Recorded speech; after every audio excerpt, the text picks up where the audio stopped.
തൻ്റെ കഴിഞ്ഞ സിനിമയിൽ കൊടുത്ത വാക്കുകൾ പാലിക്കാൻ പറ്റാതെ അതുപോലെ തന്നെ ഒരുപാട് ജീവനുകൾ അപഹരിച്ച ശേഷം ഉണ്ണി മുകുന്ദന് മനസ്സലിവ് തോന്നി ആ റൂട്ടിൽ നിന്നൊന്ന് മാറി ഒരുപാട് ജീവനുകൾ ഭൂമിയിലേക്ക് ഉണ്ടാവണം എന്നുള്ളൊരു ആഗ്രഹത്തിൽ ഒരു ഗൈനക്കോളജിസ്റ്റായി മാറിയ കഥയാണ് ഗെറ്റ് സെറ്റ് ബേബി എന്ന് പറയുന്ന സിനിമ. തമാശയ്ക്ക് പറഞ്ഞാണ്. ഇന്ന് മലയാളത്തിലൂടെ പുറത്തിറങ്ങിയ ഉണ്ണി മുകുന്ദൻ്റെ ഏറ്റവും പുതിയ സിനിമയാണ് ഗെറ്റ് സെറ്റ് ബേബി എന്ന് പറയുന്ന സിനിമ. വിനയ് ഗോവിന്ദാണ് ചിത്രം സംവിധാനം ചെയ്തിരിക്കുന്നത്. ചിത്രം ഞാൻ കണ്ടതിന് ശേഷമുള്ള എൻ്റെ ഒരു ഒപ്പീനിയനാണിത്. പാലക്കാട് പ്രിയ തിയേറ്ററിനാണ് ഞാൻ ചിത്രം കണ്ടത്. എൻ്റെ പേര് അഭിജിത്ത് വിശ്വനാഥ്. നമ്മുടെ ചാനൽ ആദ്യമായിട്ടാണ് നിങ്ങൾ കാണുന്നതെങ്കിൽ സബ്സ്ക്രൈബ് ചെയ്യുക, തൊട്ടടുത്തുള്ള ബെല്ലൈക്കൺ കൂടി എനേബിൾ ചെയ്യുക. നമുക്ക് നേരെ വീഡിയോയിലേക്ക് കിടക്കാം. വെൽക്കം ടു ഷിൻമോ ഷായ്.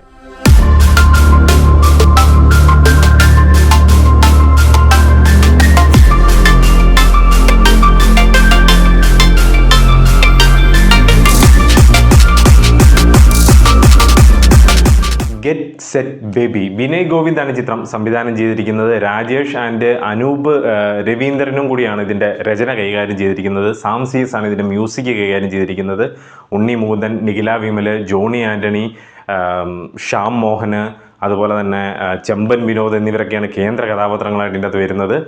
ചിത്രം മെയിനായിട്ട് ട്രെയിലർ പറഞ്ഞ പോലെ തന്നെ വളരെ ഒരു സിമ്പിൾ ഒരു ഫാമിലി എൻ്റർടൈനർ ടൈപ്പുള്ളൊരു ജോണറൊക്കെയാണ് ഇതിനകത്ത് പിടിച്ചിരിക്കുന്നത്. ഒരു മെയിൽ ഗൈനക്കോളജിസ്റ്റ് ആയിട്ടുള്ള ഉണ്ണി മുകുന്ദൻ ലൈഫിൽ ഫേസ് ചെയ്യാൻ പോകുന്ന കുറച്ച് ടാസ്ക് ഏറിയ കുറച്ച് കാര്യങ്ങളും തുടർന്നുണ്ടാകുന്ന കുറച്ച് കോൺഫ്ലിക്റ്റും കാര്യങ്ങളൊക്കെ എങ്ങനെ സോർട്ട് ഔട്ട് ചെയ്യുന്നു എന്നൊക്കെയുള്ള ഒരു ബേസിക് സാധനമാണ്. നമ്മൾ ഒരുപാട് തമിഴ് സിനിമകളിലും അതുപോലെ തന്നെ ഹിന്ദി സിനിമകളിലും ഒക്കെ കണ്ടിട്ടുള്ള യൂഷ്വൽ ഒരു പ്ലോട്ടൊക്കെ തന്നെയാണ്. ഈ കുട്ടികളുണ്ടാവാത്ത ദമ്പതികൾക്ക് എങ്ങനെ ട്രീറ്റ്മെൻറ്റ് നൽകി അവർ എത്രത്തോളം സ്ട്രഗിൾ ചെയ്തിട്ടാണ് ഒരു കുട്ടിയെ കൺസീവ് ചെയ്യുന്നതെന്നും അതുപോലെ തന്നെ ഒരു പുതിയൊരു ജനനം ഭൂമിയിലേക്ക് ഉണ്ടാകുന്നതൊക്കെ എങ്ങനെയാണെന്നുള്ള ഒരു ബേസിക് സാധനങ്ങളൊക്കെയാണ് ഒരുപാട് സിനിമകൾ കണ്ടിട്ടുണ്ട്. എന്നാൽ അതിനെ ഒരു വേറൊരു ചേരുവകളൊക്കെ ചേർത്ത് പറയാനാണ് അവർ ശ്രമിച്ചിരിക്കുന്നത്. സിനിമ എങ്ങനെയുണ്ട്, എനിക്ക് ഇഷ്ടപ്പെട്ടോ എന്ന് ചോദിച്ചു കഴിഞ്ഞാൽ എനിക്കൊരു ആവറേജ് അനുഭവം മാത്രമാണ് നൽകിയത്. കാരണം ഒരുപാട് സ്ഥലങ്ങളിൽ പടം വളരെ പ്ലെയിൻ ആയിട്ട് പോകുന്ന പോലെ തോന്നി. സിനിമയുടെ തുടക്കമൊക്കെ നല്ല രീതിയിൽ ബിൽഡപ്പും കാര്യങ്ങളൊക്കെ നൽകി. ഒരു മെയിൽ ഗൈനക്കോളജിസ്റ്റ് ആകുന്നു.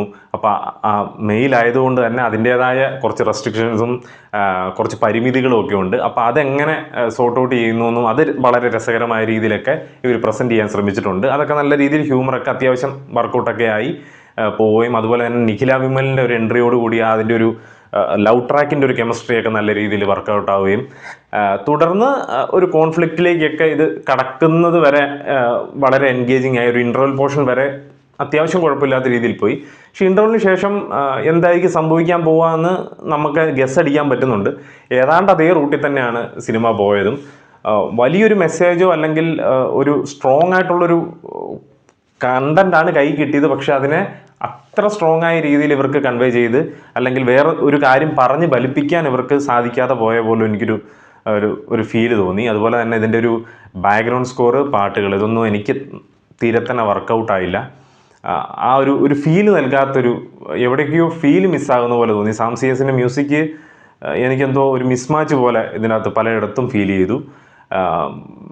പ്രകടനങ്ങൾ എടുത്ത് പറയുകയാണെന്നുണ്ടെങ്കിൽ ഉണ്ണി മുകുന്ദൻ ക്ലീനായിട്ട് ചെയ്തു വെച്ചിട്ടുണ്ടായിരുന്നു. ഇപ്പോൾ മാർക്കോയിലെ ഉണ്ണി മുകുന്ദൻ അല്ല, ഒരിക്കലും മാർക്കോ എന്ന് പറയുന്ന സിനിമയായിട്ട് ഇതിനെ ഒരിക്കലും കമ്പയർ ചെയ്യാൻ സാധിക്കില്ല. ഉണ്ണി മുകുന്ദൻ ഈ സിനിമ ചെയ്തത് തന്നെ ജയ് ഗണേഷിന് ശേഷം ചെയ്ത സിനിമയായിരുന്നു. അതുകൊണ്ട് തന്നെ ജയ് ഗണേഷിലെ കുറച്ച് ലുക്ക് ആൻഡ് അപ്പിയറൻസും അതുപോലെ തന്നെ ഇടയ്ക്ക് മാർക്കോയുടെ ചെറിയ ലുക്ക് ആൻഡ് അപ്പിയറൻസും ഒക്കെ എൻ്റെ അത് വന്നു പോകുന്നുണ്ട്. ചെറിയ പാച്ച് വർക്ക് ഷൂട്ട് ചെയ്തതാണ്, അതൊന്നും കണ്ടാൽ തന്നെ മനസ്സിലാവും. അതുപോലെ തന്നെ നിഖില വിമലുമായിട്ടുള്ള ഒരു കോമ്പിനേഷനും കാര്യങ്ങളൊക്കെ നന്നായിരുന്നു. നിഖില വിമലിൻ്റെ കുറച്ച് നാളുകൾക്ക് ശേഷം എനിക്കൊരു സാറ്റിസ്ഫാക്ഷൻ നൽകിയ ഒരു റോളും കൂടിയായിരുന്നെന്ന് പറയാം. അത്യാവശ്യം നല്ല രീതിയിൽ തന്നെ ചെയ്യുകയും ചെയ്തു. പിന്നെ ഒരു 95-97% എല്ലാ സീനിലും ഉണ്ണി മുകുന്ദനുണ്ട്.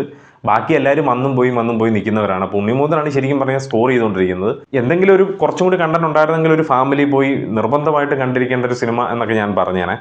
ഞാൻ ആഗ്രഹിച്ച കുറേ കാര്യങ്ങൾ വരും എന്ന് പ്രതീക്ഷിച്ചിരുന്നപ്പോൾ അത് വളരെയധികം നിരാശ നൽകുന്ന രീതിയിലാണ് അത്തരം സാധനങ്ങൾ വന്നത്. ഞാൻ പ്രതീക്ഷിച്ച സാധനം ഒട്ട് വന്നതുമില്ല. ഒരു ഇമോഷണൽ കണക്ഷൻ ഉണ്ടാക്കാൻ സാധിക്കുന്നില്ല. അതാണൊരു മെയിൻ പ്രശ്നമായിട്ട് എനിക്ക് തോന്നിയത്. എന്തായാലും താല്പര്യം ഉണ്ടെങ്കിൽ നിങ്ങൾക്ക് കാണാൻ പറ്റിയ ഒരു സിനിമയാണ്. താല്പര്യമുള്ളവർ തിയേറ്ററിൽ പോയി കണ്ടു നോക്കുക. കണ്ടിട്ടുള്ളവരുണ്ടെങ്കിൽ മോശം സിനിമ എന്നൊരിക്കലും ഞാൻ പറയുന്നില്ല, ഇതെൻ്റെ ഒപ്പീനിയനാണ്. ബട്ട് ഒരു ആവറേജ് സിനിമ അല്ലെങ്കിൽ ആവറേജ് താഴെ നിൽക്കുന്ന സിനിമ, ഒരു മസ്റ്റ് തിയേറ്റർ വാച്ച് സിനിമ എന്നൊന്നും ഞാൻ ഒരിക്കലും പറയില്ല. താല്പര്യം ഉണ്ടെങ്കിൽ നിങ്ങൾക്ക് തിയേറ്ററിൽ പോയി കാണാം. അടുത്തൊരു വീഡിയോ ആയിട്ട് വരുന്നവരെ പീസ് ഔട്ട്.